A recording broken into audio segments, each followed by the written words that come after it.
አንዱ ምሳውን ፍርፍር በላ ከዛ መክሰሱን ፍርፍር በላ ከዛ አራቱ ላይ ምን ቢሆን ጥሩ ነው ተንከራፍሮ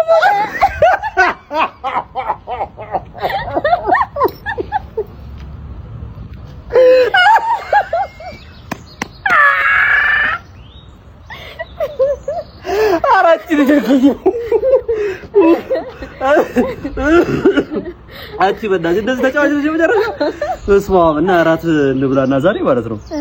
በቃ ቁርስ ላይ እንለያ አይደል ለሊት ቆንጆ ጊዜ ብናታ እኔ እንደዚህ አይነት ነገር አላውቅም ቤት ይቆጡኛል ወደ ቤት መሄድ አለብኝ ቤት ይቆጡኛል አዎ እና ሁለት ልጅ ነው አዎ ምንድነው ያልሽው ተንፈራፍሮ ሞተ ምናምን አልሽው ምንድነው ምን እንማር ከዚህ ቀልድ አሁን ቀልድ ነው ብለሽ ነው የነቀለሽው ምሳውን ፍርፍር አለ መክሰሱን ፍርፍር አለ ማታ ፍርፍር ምንድነው ይሄ ቀልድ ብለሽ ነው ወይ ነፈዝ ተነግና ጀረዛ እንዴ ከእንዳንቺ እንከፍ ጋር ነኝ እንደውም ጥፋተኛው ማለት ነው ጅል